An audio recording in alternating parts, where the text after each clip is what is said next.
Good evening, everyone. It is my great pleasure to welcome you to the Sociological Review Annual Lecture. I am Carin Runciman. I'm a senior lecturer at the University of Edinburgh and a visiting associate professor at the University of Johannesburg and a general editor at the Sociological Review. And it is my great pleasure to introduce to you Alice Mah, our speaker for this evening, who is a professor of urban and environmental studies at the University of Glasgow. And prior to this, she was a professor of sociology at the University of Warwick. And her research and teaching contributions focus on toxic pollution and environmental justice, just and sustainable transformations, and anti-colonial ecological alternatives and futures. She is an award-winning researcher and author who began her university studies, like all good sociologists, not wanting to be a sociologist, but wanting to be an artist or a writer. Her research is shaped by her upbringing in Canada's westernmost province, and she points to these roots as a source of her interest in environmental issues as a form of consciousness rather than as an academic subject. She was awarded the 2013 British Sociological Association Philip Abrams Memorial Prize and is the author of the acclaimed books including Petrochemical Planet, Multiscalar Battles of Industrial Transformation, and Plastic Unlimited, How Corporations Are Fueling the Ecological Crisis. And tonight, the title of her lecture will be Deep Time, Intergenerational Knowledge and I'll say that again. Deep Time, Intergenerational Knowledge and Socio-Ecological Futures. And our discussant this evening will be Agata Lisiak, who is an associate professor of migration studies at Bard College, Berlin, and a leader of transnational feminism, solidarity, and social justice, a collaborative project funded by the Open Society University Network. She works at the intersection of migration research, sociology, and cultural studies, and she's written about migrant motherhood, urban girlhood, walking in the city, and most recently, Rosa Luxemburg as an urban thinker. And with that, I'd ask you to welcome Alice to the stage.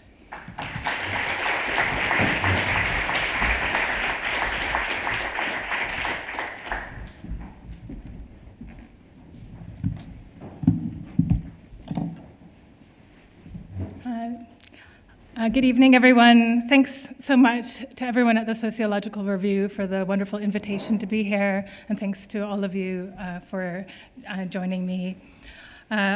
So I took the spirit of this invitation as an opportunity to think broadly about this sort of journey that I've been on, I guess, over the past 10 years, looking at toxic injustice and the petrochemical industry, and effectively a kind of fork in the journey that I've been on as a sociologist and as someone who writes and thinks a lot about the environment as well. I'm going to start by reflecting on the notion of storytelling, because I think this is something that is really important to all of us. We all tell stories about the world. We all tell stories about ourselves. But there are consequences for the kinds of stories that we tell about each other and about societies. The consequences have ethical implications, they have implications for our well-being, and they have implications for our actions. More deeply, perhaps, or fundamentally, but they have implications for what we put out into the world and what our inheritance is, what we inherit from our elders and what we pass on to future generations. So I've been increasingly concerned about the kinds of stories that we as sociologists tell. I know we're a very diverse group, so it's not as though we all tell the same stories. But I think one of the interesting things that I'll talk about in terms of my own journey around thinking about sociology and thinking about the environment is that there are some connections between the kinds of stories that we tell. So for example, sociology and environmental studies are very concerned with exposing problems, like looking very deeply at all the problems in the world and in the environment, revealing truths, seeing what the real story is, what the depths of that is, challenging assumptions that are taken for granted, demanding change, often radical change, sometimes incremental change, and being very guided by the moral and ethical implications of research, of understanding, ultimately having a kind of a faith in knowledge to change the world, knowledge to make a better future, knowledge to make a difference. There are also some key differences. One thing I've come to realize more and more is that sociology is a very human-centered discipline, with the exception, of course, of some environmental sociologists and many who are becoming more and more attuned to what many call the more than human or the non-human world and our interrelationships with environments. But nonetheless, just in what's on the tin, in the sense, the study of society, it's human focused, and it's also focused on a relatively narrow slice of time, typically, in our kind of, I guess you could say, modern era. There's also a sense in which these two subjects share basically two different kinds of registers, I would say. And I don't speak for all aspects, but there are elements of, when you look very closely at inequalities, at injustices, at problems, then that can lead to despair, to sort of catastrophism, to a doomsday kind of look. And equally, when you look at climate breakdown, at tipping points of our Earth and the sustainability of our species, that can lead to a lot of despair.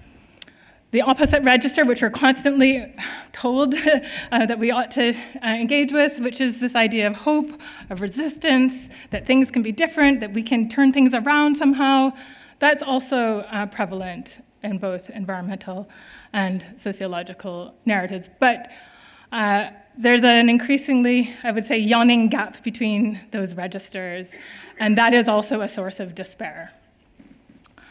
So I basically went on this kind of journey in my own research through studying the petrochemical industry, which is a very inherently toxic industry. It's based on 99% fossil fuels, so it's making plastics and fertilizers and other everyday goods, which form the basis of much of our material society, out of fossil fuels. So it's inherently connected to the climate crisis. It's the largest industrial consumer of fossil fuels. It's one of the largest industrial emitters. It is concentrated in areas around the world that have, in terms of its production, that are in close proximity to disadvantaged, marginalized populations, often Black, ethnic minority, working class populations who suffer disproportionate burdens of living with pollution. It's inherently toxic, so even if they may say in the industry that everything is essential that they produce, which is actually not true, but they, for example, say that they're in medical goods, in wind turbine blades, in infrastructures everywhere. We wouldn't be talking here without their materials. So despite that kind of sense of it being essential, it's also inherently toxic to produce at the chemical level. So there's no getting around that aspect of it. So I have been researching this industry for the past decade. And the more you look at an industry like this, and look for hope and resistance, and there is a lot of resistance, the more, frankly, depressing it does get, because it's a lot worse than you might think. The industry is founded on blatant deception and manipulation of people it sold its products to. It grew literally out of war and wartime production, trying to find products for consumers after the Second World War. And yet, it continues to grow, and it's expected to continue to grow exponentially, as it has since the Second World War. It's classified as a difficult to decarbonize industry, effectively an impossible to decarbonize industry. So in the context of the climate crisis, the biodiversity crisis, it is right at the crux of all of these problems. And if you try to solve the problem of toxicity, then it might introduce a problem around climate. If you try to solve the problem of climate, it might introduce a problem around toxicity. So there are a lot of ways in which, if you lump the environmental and social issues together, there will be consequences that are negative. So it's an inherently socially and environmentally damaging industry, and it's very difficult not to see that. And so researching this industry and the movements of resistance in different parts of the world, in the US, in China, and in Europe, which I did with the team, led to quite a very heavy and a dark picture, I guess you could say. One in which, if you wanted, and I think this goes for thinking about a lot of social problems, because I know many of you do research on very difficult topics, lots of injustices and inequalities in many domains, and it's a hard world that we live in. And so I think this leads to a sense of cognitive dissonance. Professionally, as academics who do research on these areas and care about that, are motivated perhaps by morals or ethics, or by the idea that if you just reveal the truth about the things, then people will do something and that will change. Maybe that's a very naive idea. But then the cognitive dissonance comes by, well, am I still talking here? Unless you're kind of removing yourself from the entanglements and the embeddedness, the lock-ins, the structures, then we're part of that system, which has a lot of violence underneath it in many, many respects. I want to suggest now, so I am bridging towards a more optimistic, not exactly optimistic theme, but at different themes, thinking about where next. That there's incredible power in asking sociological questions and asking deep questions about problems, in seeing and witnessing and hearing and experiencing a world in which you see a lot of problems. And showing those, bringing those to light. But I would say that this is actually an incomplete view. And I was really struck by reading some of the Buddhist scriptures, or not scriptures, I don't know what you would call that it is exactly, but Buddhist texts, original Buddhist texts, which talk about poisons. The poisons of the mind being hatred and lust and greed, and how these could be countered by kindness and compassion. And they had quite an interesting way of thinking about poisons, and it really resonated for me because I think, well, I literally research poisons, like toxicity, but also figuratively, metaphorically, we're researching poisons by drawing attention to and seeing inequalities, problems, violence, a lot of horrible things. Those are poisons too, often. Not only, but yeah, and attention to poisons then in this short sort of Buddhist instruction is that we should attend to them, we need to recognize them, but we shouldn't dwell in them because they cause sickness. And I sort of started to think, well, actually, if you pan out and think more broadly about the things that you experience, and I did go down a bit of a tunnel of thinking, oh, well, look at if you look under this thing, it's all these petrochemical horror stories that are hidden behind every object and every, lifestyle choice, and perhaps going a bit too far on that regard, you can't live life like that. But you can also think, well, actually, that's not the full picture. There's life everywhere. There's thriving, there's communities, there's there's people being nice to each other, then that's not making it into the news so much. That's all around us too, and there's joy, and that's surely part of also what it is to be living. And so I started to really think about how you hold the two together in a way, because you don't want to give up on that sociological project of whatever it is that you feel is important to expose, but you also want to bring light to other ways of being. And of course, not everyone goes through their own journey, so many people might say, oh, that's very obvious, that's where I started from, but that for me has been a journey for someone who has looked at a place like Grangemouth in Scotland, the closest such petrochemical site that I now live near to, where many people think this happens in other parts of the world, but it is the case that you have an incredibly noxious landscape there of heavily polluting petrochemical facilities, co-located with other dirty industries like incinerators. Even though the oil refinery is due to be shut down, it doesn't eradicate the need for petrochemicals, so they're importing that in from an import kind of fuel terminal, and people do live very close to this industry, and it has its own history of deprivation and slow decline in terms of deindustrialization in the local community, while the industry itself has flourished. So the numbers of people actually working in the plants have declined. A lot of people no longer see benefits from the industry. And this is something that obviously is very locally specific to Grangemouth, the context there, which I've written about elsewhere with colleagues.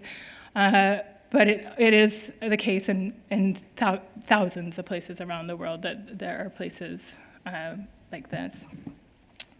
So I wanted to talk about, again, a kind of a journey through changing perspectives. So in my most recent work on the petrochemical planet, I draw attention to the tiny bit of hope that I saw in what I call multiscalar activism, this idea that people in different places that are affected by petrochemical pollution engage in solidarity across different kinds of groups and different kinds of issues to sort of scale up their issues, so connecting with climate activists, with farmers, and anti-pipeline kind of resistance movements, for example. This idea of extending solidarity across scale, inspired very much by Stuart Hall's idea of articulation in moments of cultural and political struggle, where there can be this sort of temporary unity of disparate elements that come together for a kind of a common cause and then might dissipate.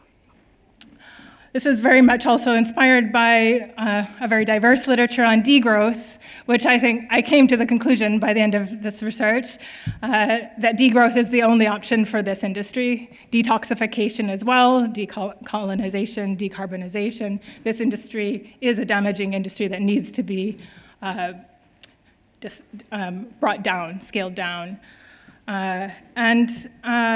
This links, it's contentious in certain domains, but is basically a critique of growth for growth's sake, or this sort of obsession with GDP-led growth. It's the idea that we could flourish, different societies could flourish without such extractive dependence on resources. And the degrowth scholar Katerina Chertkowskaya talks really nicely about the idea that for movements, this could involve not just scaling up, which we're often compelled to want to do, but scaling across or scaling wide or even scaling down in terms of the kinds of movements. Degrowth has been criticized in some ways as a narrative that's largely dominant in global north countries, for want of a better word. It has little take-up as a term in its own right among some communities who would just want to see more well-being, more growth. Why not? If you're struggling with poverty, But there are a number of allied terms, different terms that grow up in different cultures and languages, which Arturo Escobar talks about as the pluriverse, this idea of many different alternatives, basically kind of post-capitalist alternatives, which are about creating new worlds. And this has a very interesting view of change, which I find, on the one hand, I'm not entirely sure if I am convinced by it, but I find it very compelling. The idea that there might be peripheral kind of worlds of degrowth or commons or like post-capitalist alternatives that might exist as sort of islands that then affect continents.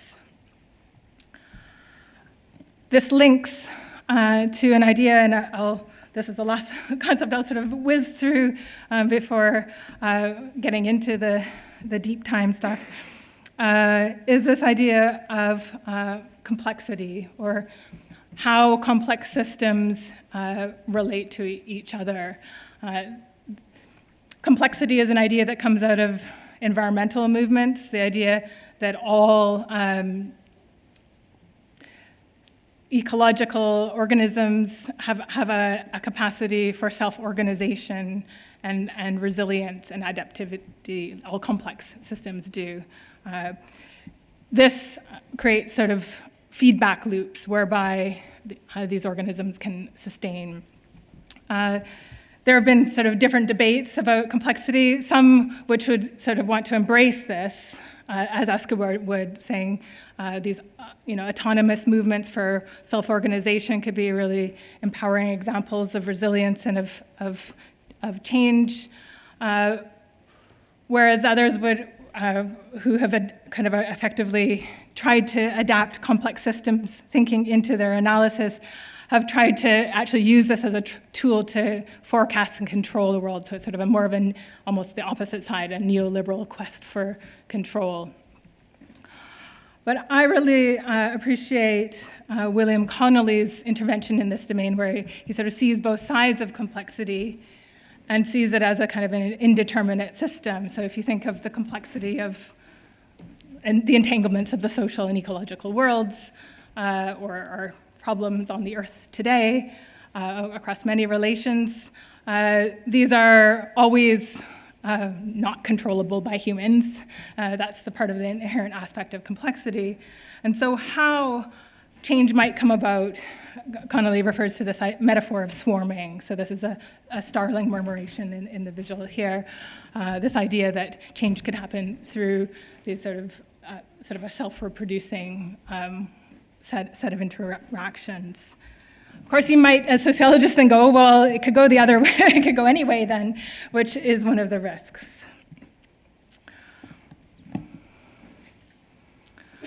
I'm going to go now into why deep time. I mean, I don't know how many of you have thought a lot about deep time, but I'm going to argue that this is something that we as sociologists should engage with, not necessarily in the sense of researching deep time, but in terms of appreciating and thinking through it. And I wanted to just offer a brief quote from an article by Bezark and York, Towards a Sociology of Biodiversity Loss, who are explaining a kind of a need to think about, I guess, non-human or more than human environments within sociology. They say, it is vital to expand the fundamental sociological insight that no individual human can be properly understood without considering her social context and interactions with other people, to include the fundamental ecological insight that no species, including Homo sapiens, can be properly understood without considering its biophysical context and connections with other species. I think that's a really interesting insight. But I also think that it's not necessarily an analytical insight. So you may agree or disagree with that, or you may think, oh, well, maybe, yeah, we should definitely include thinking about, amongst other things, our entanglements with environments. I actually think that the idea around relational approaches and interconnection with appreciation of interconnection with environments and with ecologies, or whatever you want to call them, is actually more of I know this is an academic space, more of a spiritual or ethical, if you want to call it that, kind of realization. And it's also one I would suggest that you need to keep relearning because it's easy to forget. So I would say that in terms of the cognitive dissonance, there have been points where I thought, oh yes, definitely this is what I feel like I as a researcher, as just as a person, ought to be engaging with. But then, because of the world in which, and the everyday life, and in which I find myself, then I forget. So it's a kind of another way of thinking about that. So I'm not here suggesting in any way that this is something we absolutely have to do as sociologists collectively or otherwise, but it's just sort of not even a provocation, but just sort of, have we thought about this much as a discipline, deep time? Many scholars within history and environmental studies have started to, so that's what I'm starting to unpick. So how I came to this thinking initially was thinking about petrochemicals and inheritance, actually, and thinking these, forever plastics, forever chemicals, they're going to, the toxicity, the idea that we have crossed a planetary boundary for plastic and chemical pollution. You can think about the future of nuclear waste and deposit sites as well. So what are we leaving materially to future generations and to future species? Because it's quite likely that some of our toxic residues will actually outlast us as a species. I also started to think through researching petrochemicals that although they come into being as petrochemicals as an industry in their own right in the 60s after the Second World War when they were first developed, but in a massive way, and then you could trace those back to the beginning of the discoveries of fossil fuels, from which they came, but you could trace that back much further through 500 years of settler colonialism, extractive logics in lands, through to the history, as Catherine Youssef writes, of slavery and the use of black bodies and lives, I guess, to extract coal as fueling the energy transition. So if you think then about the histories of, I guess, industrial societies or some of these ecological problems, which are sometimes just limited to the Industrial Revolution and after, they have much wider timescales that we don't often think about.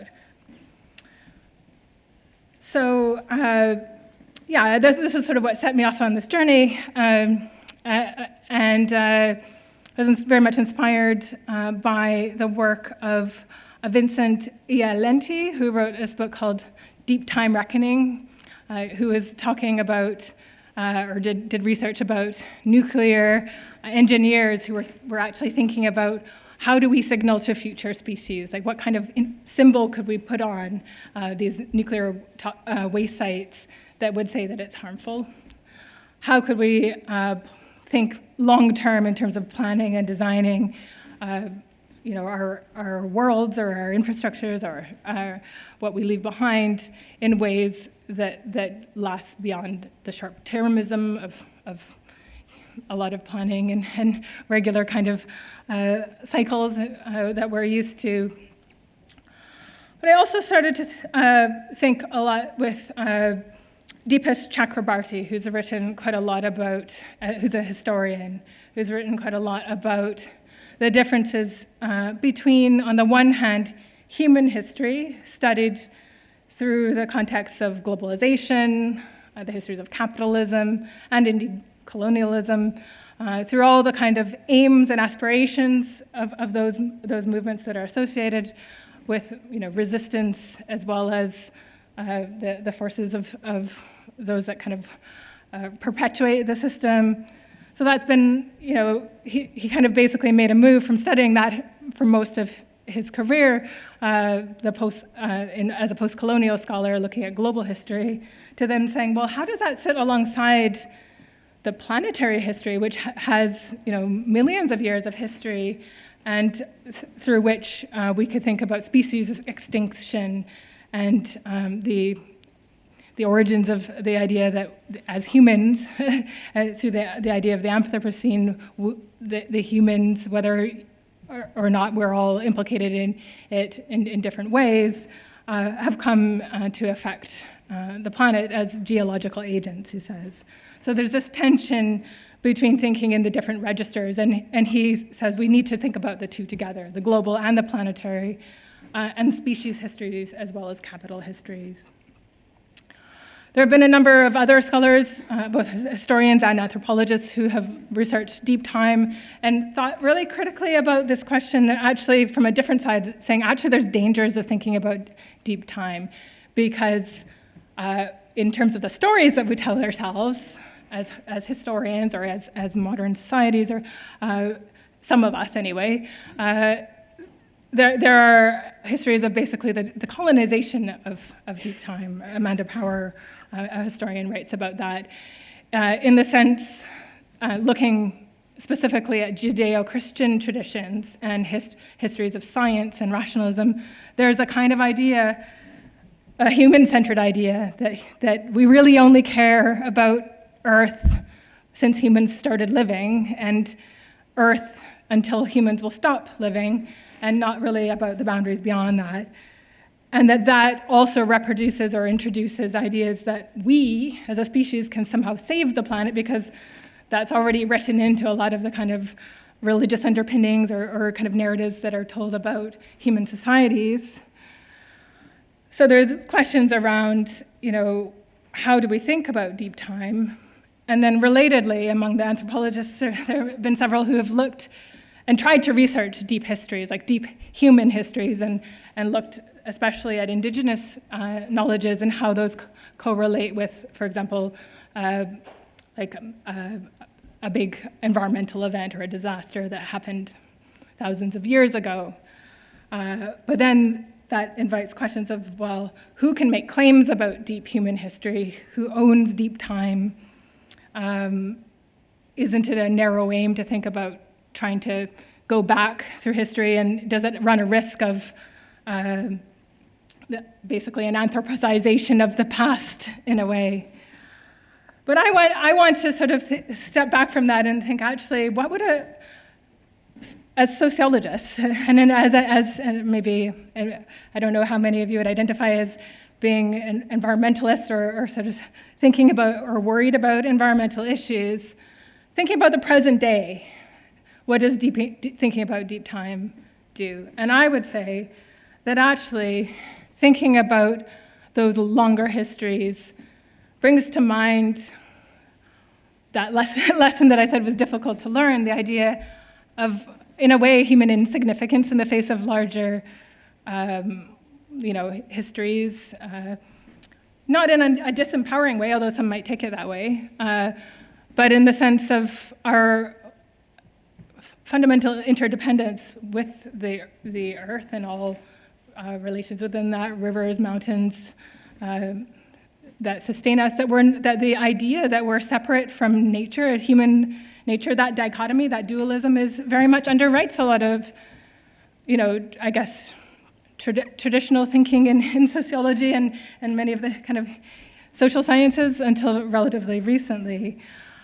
And so through thinking through that and realizing and connecting with that notion of that interconnection and interdependence, it might be more, I don't know, just a nicer story in a way, but also a true story. And I have this picture here of a temperate rainforest. I don't know if any of you have read or engaged with Guy Shrubsole's book, The Lost Rainforests of Britain, which is a beautiful book, which gained a huge amount of popularity. So it's a bestseller, his website is a bestseller, who basically just draws attention to the fact that between the end of the last ice age, so 12,000 years ago, and the start of the Neolithic period, which is 6,000 years ago, Britain was covered in temperate rainforests, layers of moss that grow upon, and trees and different plants that grow on each other, so sort of a wet kind of rainforest rather than a sort of wet in the sense of temperate, mild, British, if you imagine British weather. And traces still exist today. And this generated such an enthusiasm among many people who sort of felt that connection with the places they went out, the woods that they were walking through during the pandemic, and thought, oh yeah, why is this tree so huge and lustrous and has lots of layers of fungus on it? And the environmental journalist George Monbiot also points to this in his sort of very brilliant work, Regenesis, about the problems of farming and agriculture and how destructive that is from many perspectives. But how there's this disjuncture between the farming landscape and then the fact that if you're thinking about biodiversity, actually these places want to be rainforests still, which is kind of interesting in terms of how you make an intervention. And this is, this history is also discussed in relation to Celtic place names and folk stories and language. And I think this does tell a story, a different kind of story around reconnection and pushing back a little bit against a story of disconnection or like something that, unites seemingly fragmented places in certain ways. So I'm going to now move on to a related theme, which is that of intergenerational knowledge. So one of the things that really struck me in a lot of my reading around environmental issues and a kind of coming to awareness of, relational ways of thinking, is that there's a whole kind of set of literature basically around traditional ecological knowledge, often in indigenous communities, which is very, very inspiring, where many indigenous cultures, very diverse, have this understanding of plants and rivers and oceans and basically non-human worlds as being relations. And this is very, an important part of living history and time. And there's been also quite a lot of critique of how traditional ecological knowledge has been appropriated by scientists and by academics, particularly actually a lot of the currents in new materialism and relational ontology. There's even this, a critique by Zoe Todd about a Métis author about using the word ontology being itself a kind of a colonial idea.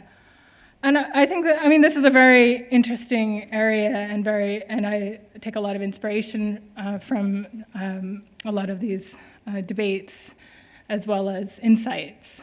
But I think one could take, just thinking back about deep time and thinking about connection and shared history, I think if we go far back enough, and also if we go wide enough about alternatives that exist as islands, perhaps on the peripheries of dominant narratives, that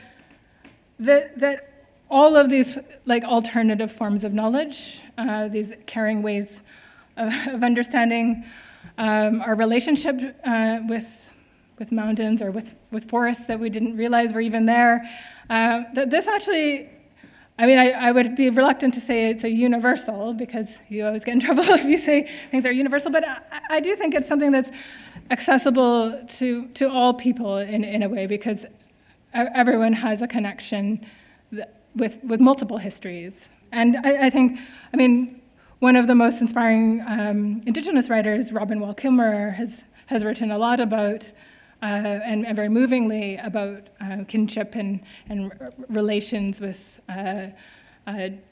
plants and animals. But they also talk about Indigenous peoples as migrants, in terms of not folk, but sort of our origin stories. And I think this idea that everybody comes from somewhere, everyone is new at some point in an environment, if you look back far enough I mean, at one point, if you agree with the evolutionary history, we were, different kinds of creatures. So I think, as a project, I think it's a really interesting thought, and it's very. I don't know how many of you have read the book on Time and Water by Andri Snær Magnusson, an Icelandic environmentalist who writes a lot about his grandparents and their forms of wisdom. And he wrote this quite famously, this dedication to the future, to future generations, mourning the loss of an Icelandic glacier. So saying that this is the first Icelandic glacier to lose its status as a glacier. In the next 200 years, all our glaciers are expected to follow the same path. This monument is to acknowledge that we know what is happening, what needs to be done, and only you know if we did it.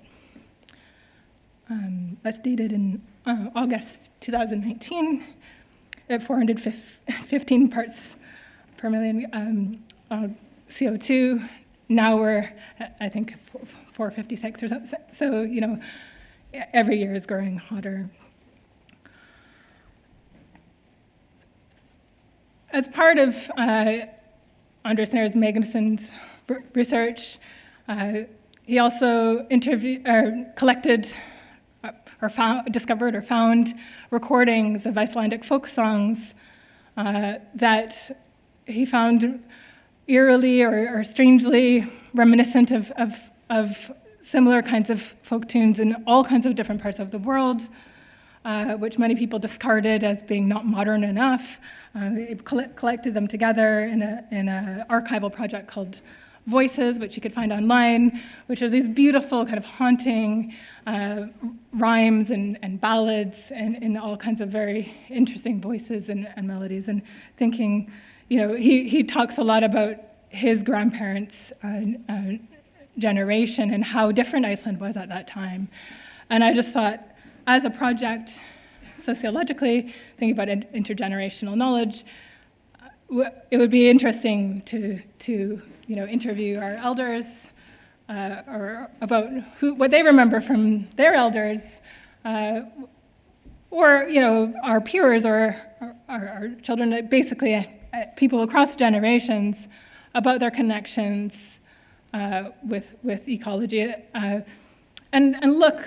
Not only we could still look to inequalities and forms of oppression and all the kinds of things that a lot of sociologists look at, but we could also look for where they found joy and sustenance and connection and something that's a little bit different, because that's a really good story to be able to tell yourself that, like I said, it has a truth or a resonance that then can extend out into positivity in a way if you take ownership of that in some ways. The other panel is this from a climate activist meeting that I was part of in Scotland, where we had like little post-its. We were asking what worries you, what troubles you, what are you thinking about climate, what brings you joy. And it was really interesting that was actually the brings you joy was the one that attracted the most children. And they just naturally started drawing trees. Maybe they copied each other because others drew trees. And I just think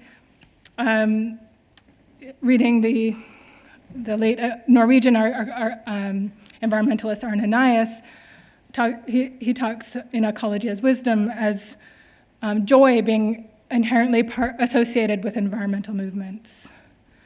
And Nias mourns the loss of the capacity in many kind of modern environmental movements of people living in places where they do feel disconnected from, their environments, that they, in a way, have lost that sense of joy, or that's a risk.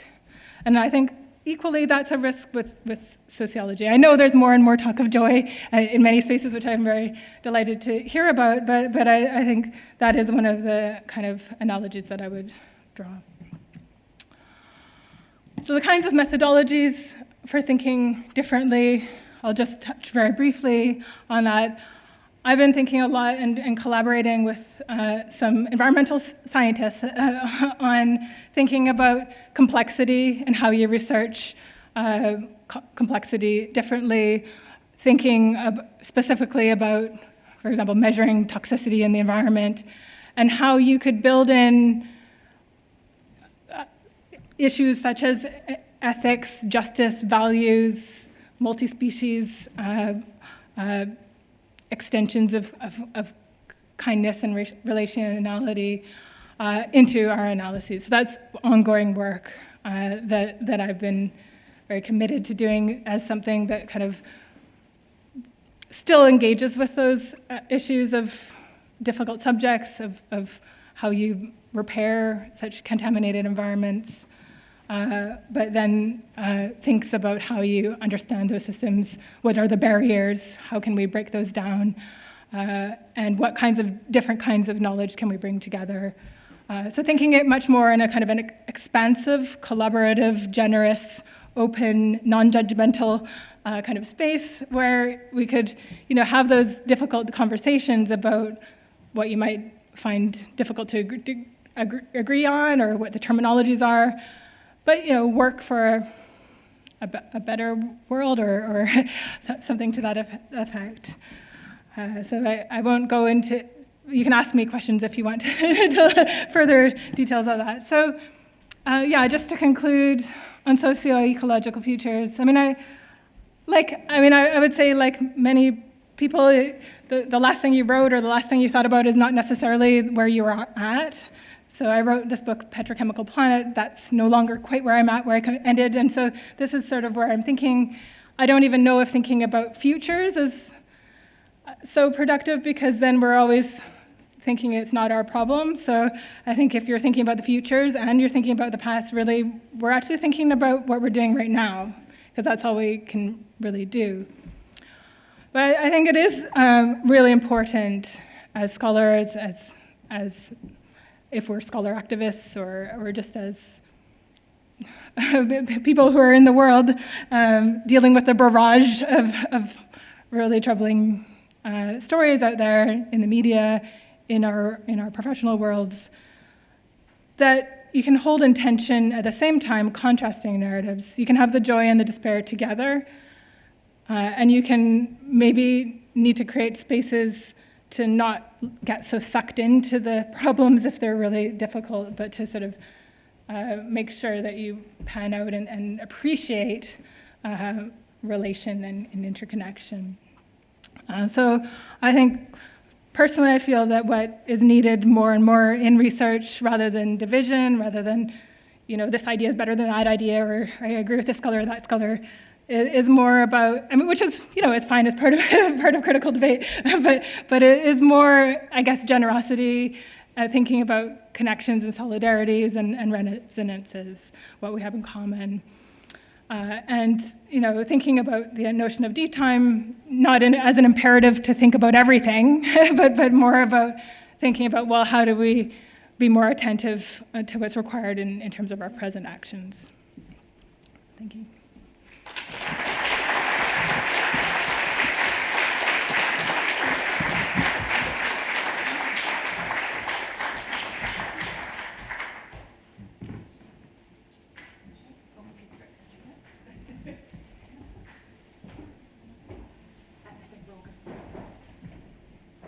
Sorry, as you can see, we didn't rehearse this bit.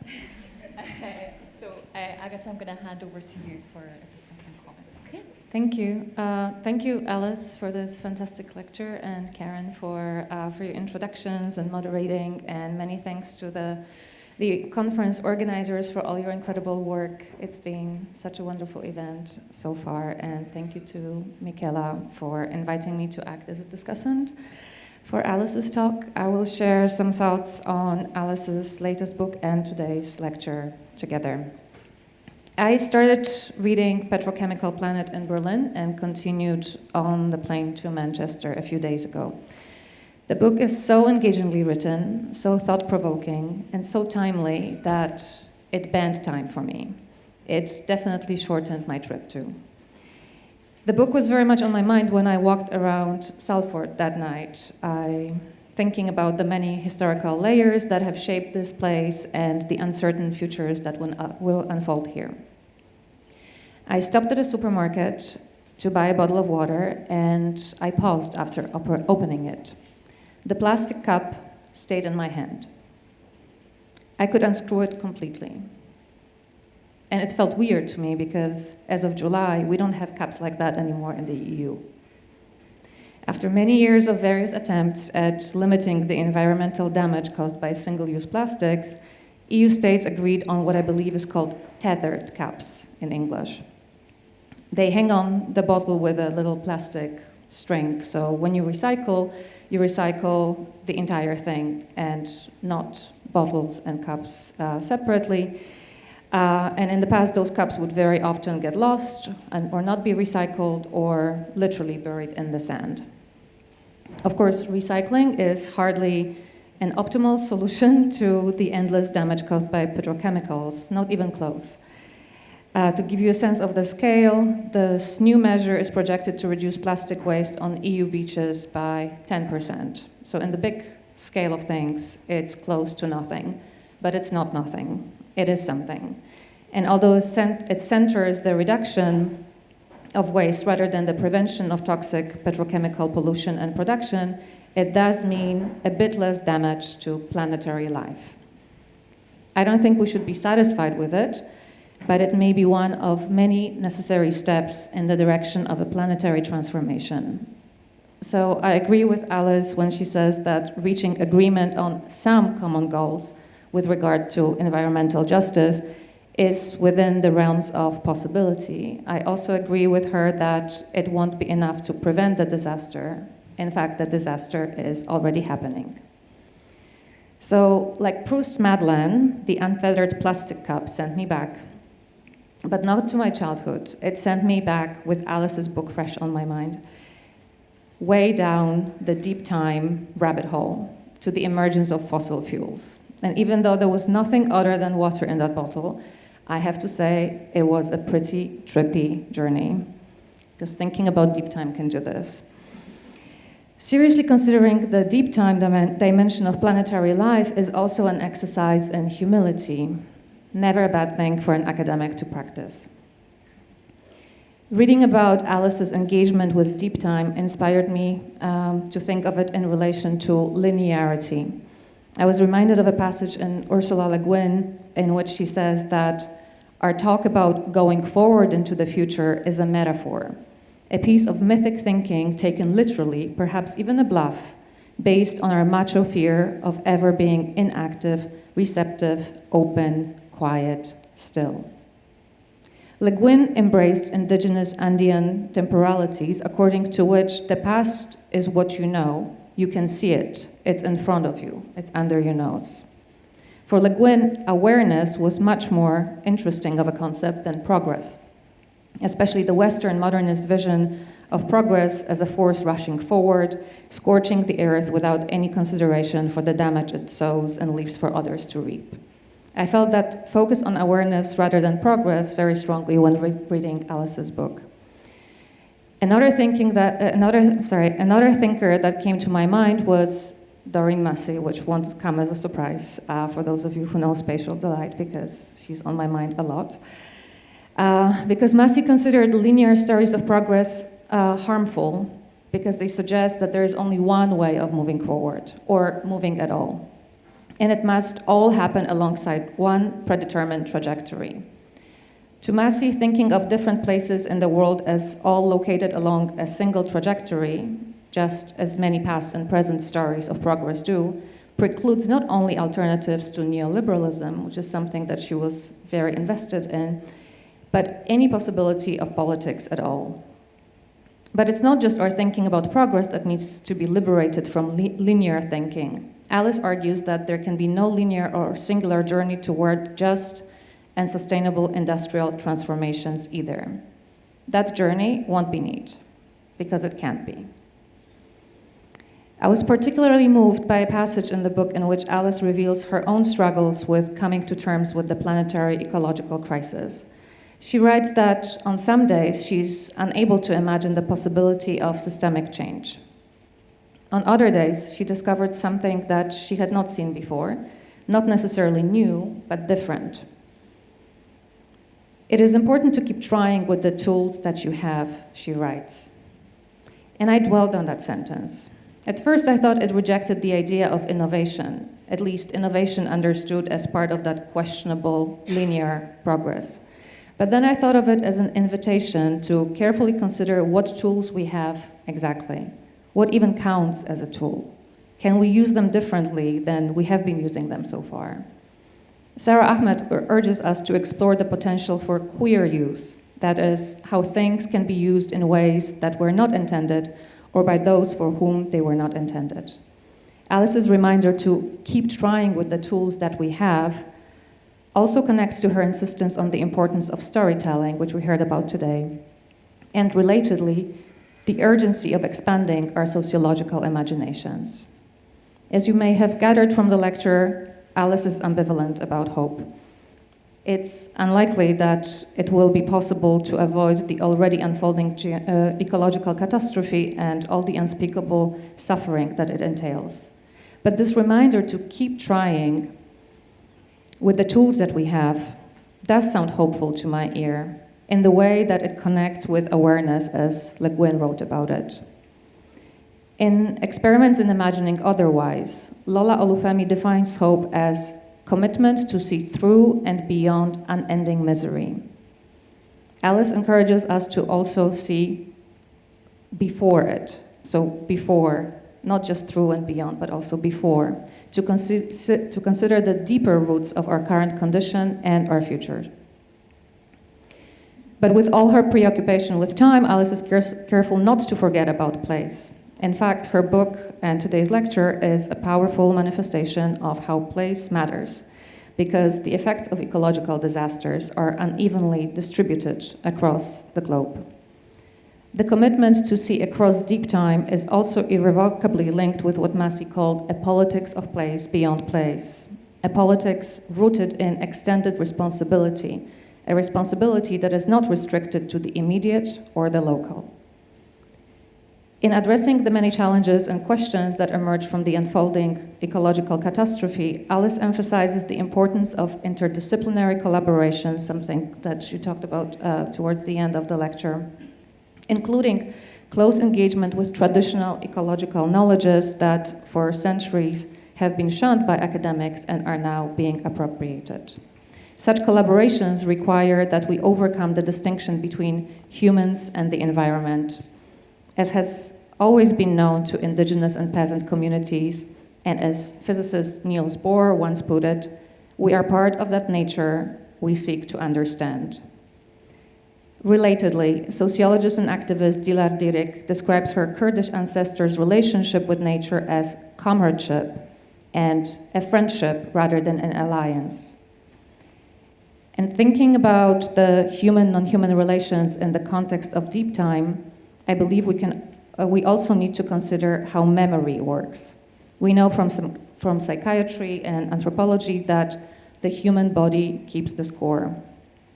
We know from natural sciences that so does soil, so does water, so do non-human species. Thinking relationally about different forms of life on this planet opens up in new possibilities and perspectives on our coexistence. As Alice argues, changing the dominant narratives is a crucial step toward healing collective planetary histories and futures. This crucial step comes with the awareness that it's one of many, many steps to take toward a planetary transformation. If you choose to embark on this journey, I recommend that you take your notes from Alice's lecture with you. Thank you, Alice, for your work.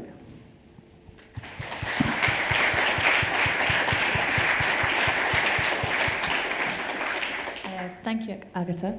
Before I open up to the floor, do you have a question that you'd like to pose? I do have a question. I have so many questions. Just one. Okay. So Alice, you briefly mentioned today the importance of solidarity across scale, especially in relation to multi-scalar activism. And I was wondering if you could offer an example of how this solidarity manifests and maybe also your thoughts on how it can be nurtured. I'm also wondering about multi-species solidarities and intergenerational solidarities in this context.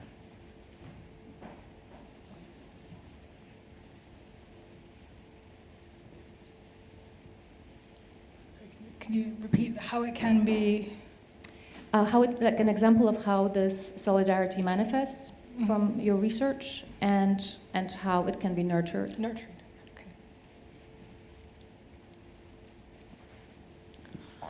Okay. Thank you very much for your very beautiful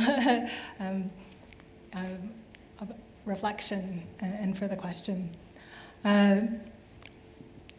Solidarity across scale. I mean, I primarily, in doing research on petrochemicals and the petrochemical movements against petrochemicals, the solidarities that I saw were coming often around particular kinds of projects that brought together communities who were against oil, plastics, and climate and pollution. So some of the most moving kinds of solidarities were against pipelines. So, for example, there was the tail end of the Standing Rock the pipeline that went through Standing Rock ended at St. James Parish in Louisiana in what's known as Cancer Alley, so a particularly high concentration of petrochemical facilities there, where for decades people living in that community, predominantly Black communities who have suffered from toxic pollution for a long time and resisted it, suddenly found that a pipeline was due to end in their community. And that brought about solidarities with people who they hadn't had solidarity with before. That was indigenous communities living nearby who were concerned about their water reservoirs, people coming from actually all around the United States in particular, but also around internationally, who were following, in a way, the kind of momentum of the movement around Standing Rock to oppose the pipeline. So climate activists who journeyed there, also indigenous activists who journeyed there, students, and farmer folk, fisher folk, people who cared about their land and about the pollution and didn't want it there. So that's one example. And other examples are where movement against the plastic. So plastic became a very topical struggle, I guess, back when David Attenborough's Blue Planet became viral, and everybody was, very seeing the entanglements of marine wildlife with plastics, and so there was a sort of an uptick in anti-plastics awareness and mobilization, led from particularly from movements like Break Free from Plastic, which originated in the global South communities, which have a lot of plastic waste in their beaches and problems around toxic incineration. And so there was solidarity between those who were struggling against plastics to those who were struggling over petrochemical pollution, who would not, prior to that, wouldn't have typically framed their polluting plant as a plastics producer. So there have been more and more connections between the big issues of plastic pollution, climate crisis, and then environmental injustice. So those were where there were solidarity around shared missions, I guess you could say.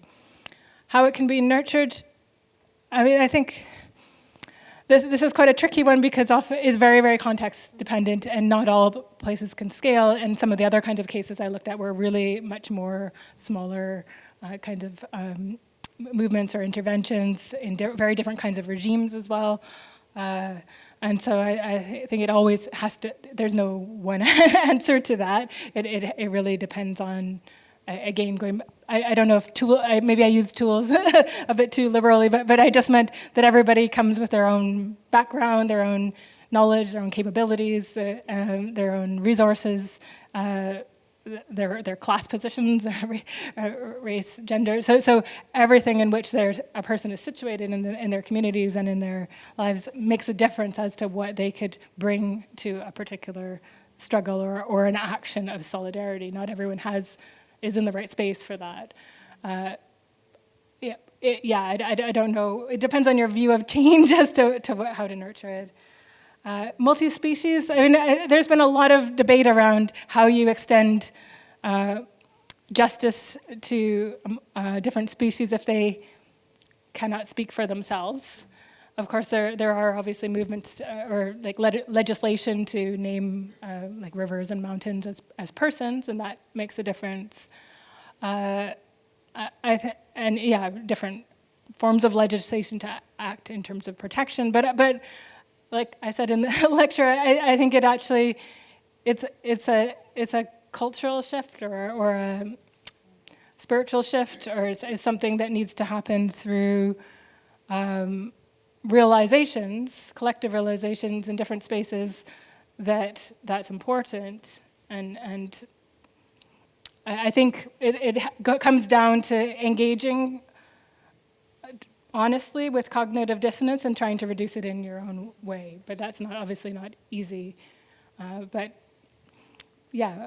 why I was sort of pointing to this idea that, forces of joy and compassion and kindness and generosity are ways to counter forces of, hate and division. That maybe that's not sociological, but you asked my view on it. So. Okay, thank you. With that, I'm going to open up the floor for questions. We've got one here. I don't know if we've got a roving mic fairy or if I must be the roving mic fairy. We do. Thank you. Roving mic fairy has appeared. So we've got one hand here. You just put your hand up again so he can see you. Do we have another hand at the moment, just so I can... I didn't see it. Who? Oh, there. And the second hand is here. Are there any other hands for this round? Okay, so we'll take these two for just now. Thank you, Alice, for this brilliant talk. Very, very emotional. You touched on lots of important issues. I think my question to you, I'm going to go back to the beginning of your talk, is about the fact that sociology has been very much interested in humans. And I think my question is something that puzzles me, is do we have in sociology a critical and analytical vocabulary even to talk about socio-ecological futures? And you talked a lot about interdisciplinary collaborations. I think they are important, but our discipline has been very slow in taking up with these important questions, the interlocking crises of biodiversity loss, pollution, and climate change. For example, we study humans, which is a very exclusive club whose rights are enshrined in the Universal Declaration of Human Rights. But lawyers and legal scholars are now, like you were saying, doing research and involved in fights and struggles for the rights of rivers and mountains. So it's just something that is very puzzling.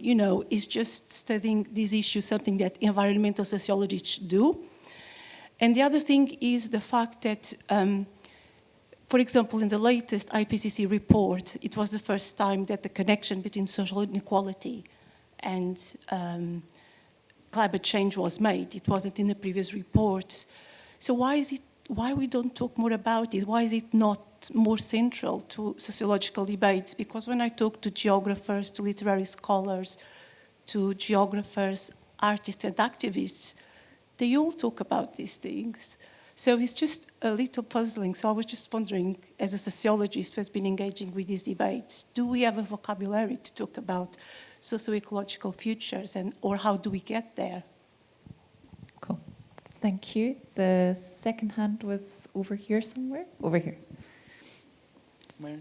Keep your hand up so we can see you.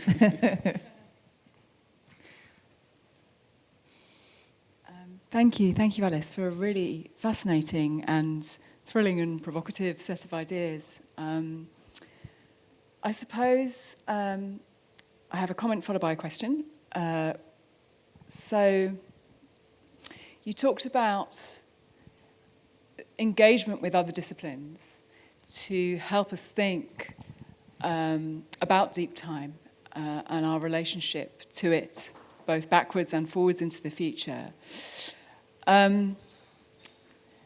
Within many disciplines, particularly I would say in the psychological disciplines, there has been much more kind of reclaiming of narratives of deep time and what it means for us as a species. So particularly in psychology, for example, there are these kinds of almost kind of primitivist movements which see many of our problems as beginning with the Neolithic Revolution and settlement and farming, and see the need to kind of reconnect back to the practices of our ancestors before that Neolithic Revolution, when it is claimed there were fewer inequalities, when gender relations were more equal.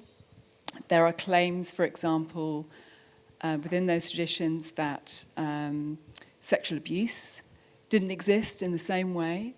So there's a sort of huge danger, I think, of kind of romanticization of these times, and those narratives are incredibly powerful. And they're all the more powerful because it's very difficult to really evidence or prove any of them. These are evolutionary theories that are also kind of informed by the predicaments and problems of our time. And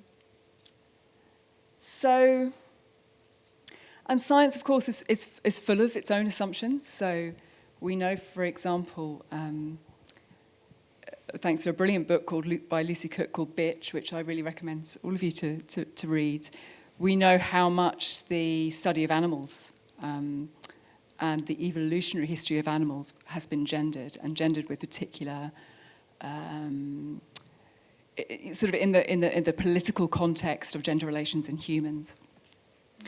The relationship we have with the word species now is quite problematic in terms of what it is and what it does to talk about a particular species as being this or that. So Marianne Motomedi-Fraser has written about the way we talk about dogs and our evolutionary history with dogs having particular consequences for dogs. So my question is, I suppose, acknowledging that power of evolutionary deep time and acknowledging the power of those disciplines which we might want to work with, the social power of those scientific disciplines. How can we work with those scientific disciplines in a way which is kind of critically informed, and which pushes back against some of that romanticization? It's a very long question, I'm sorry. Thank you. I know you've got quite a lot on your plate, but I do want to see if there's just one more hand for this round before I throw it back to you, Alice. Okay. Oh, right, I'm going to ask you to respond as best you can. Okay, sure. Thank you very much for the questions. Very good questions. The first question about a vocabulary, I mean, there definitely are a lot of sociologists who have worked on these issues. I mean, I've taught environmental sociology, or introduced a course on that back at work.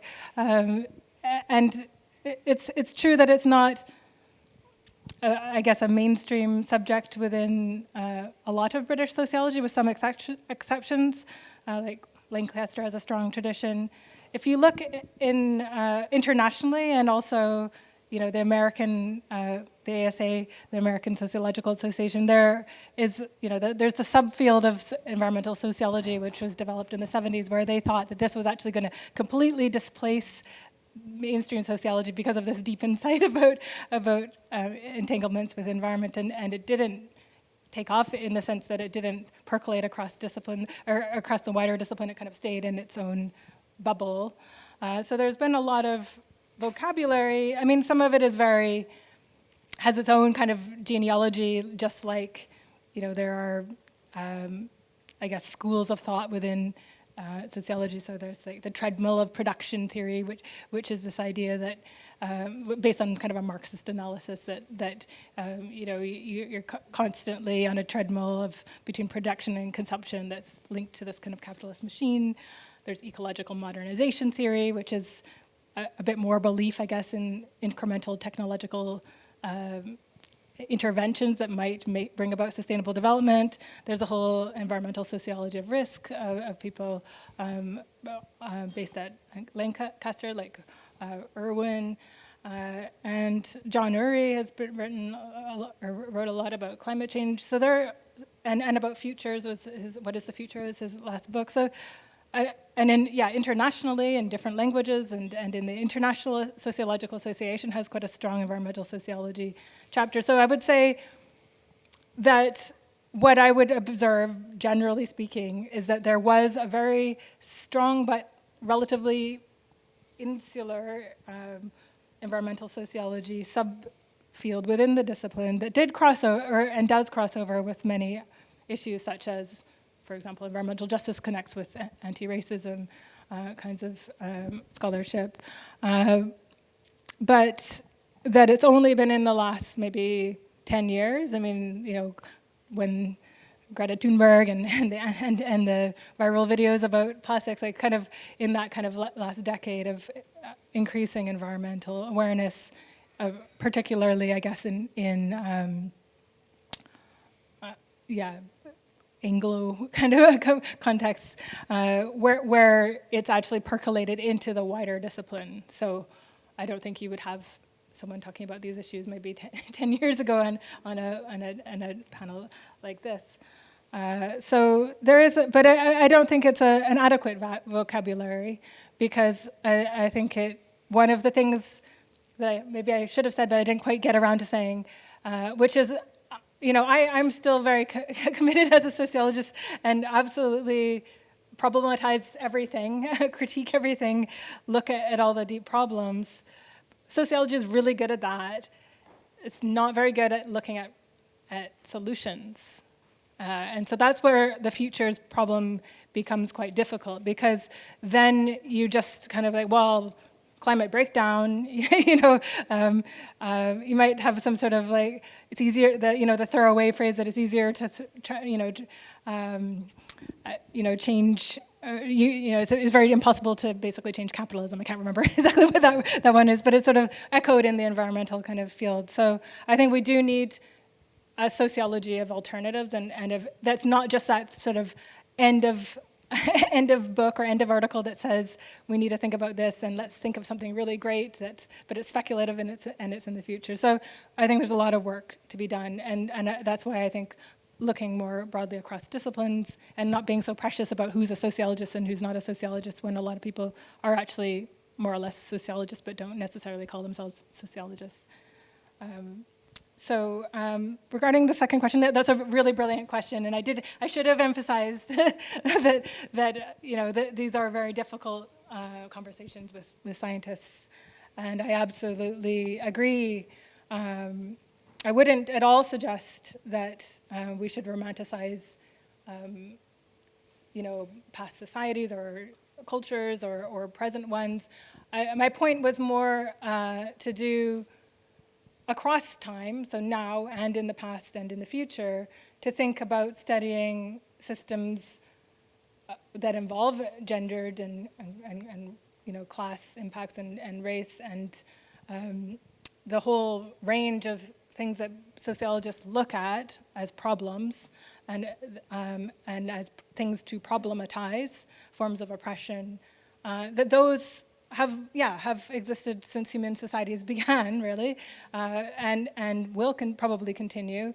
But so too have, kinder aspects, joyful aspects, caring aspects. So you can have the two together. That's what I was talking about in terms of sitting with the tension between the two.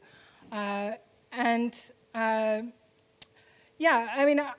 should say, in terms of working with scientists, I've had lots of conversations about values and about assumptions about the way things work, but I think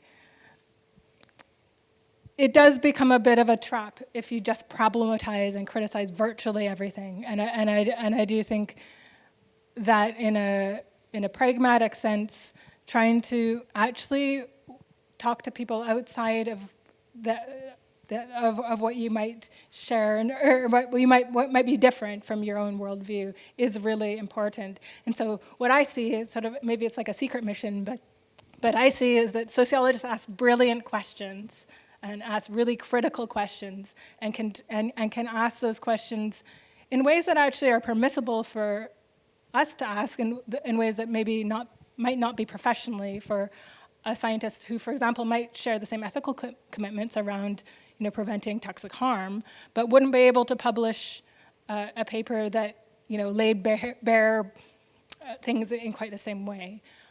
So I think it's partly about asking questions of each other and coming to understand things differently. And I think absolutely it's really important to point out problematic conceptions of all kinds of issues or framings, and that is why, if anything, sociologists should look at deep time instead of saying, "Oh, that's too in the domain of something else." And that's also why I think sociology needs to think about things that might seem quite technical, like petrochemicals, and actually we are equipped with a lot more in terms of tools than we might think in terms of applying your sociological imagination to context and seeing where those points of intervention or those problems are, and not being afraid to ask those questions and go deep in.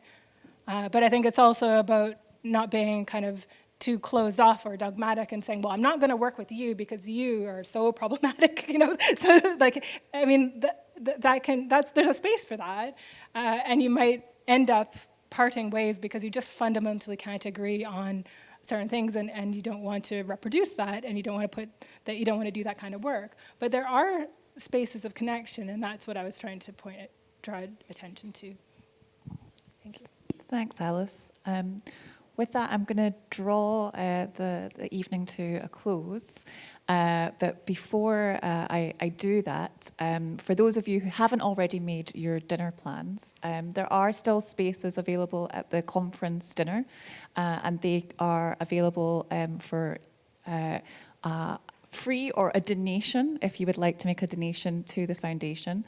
So the dinner will be here in Pier 8, so somewhere in this maze of a building. If you would like to join us for dinner, if you just go down to the registration desk, and the good folks there will help you out. But I want to thank Agata, and of course want to thank Alice for spending your time with us this evening and sharing these wonderful thoughts. Thank you very much. Thank you.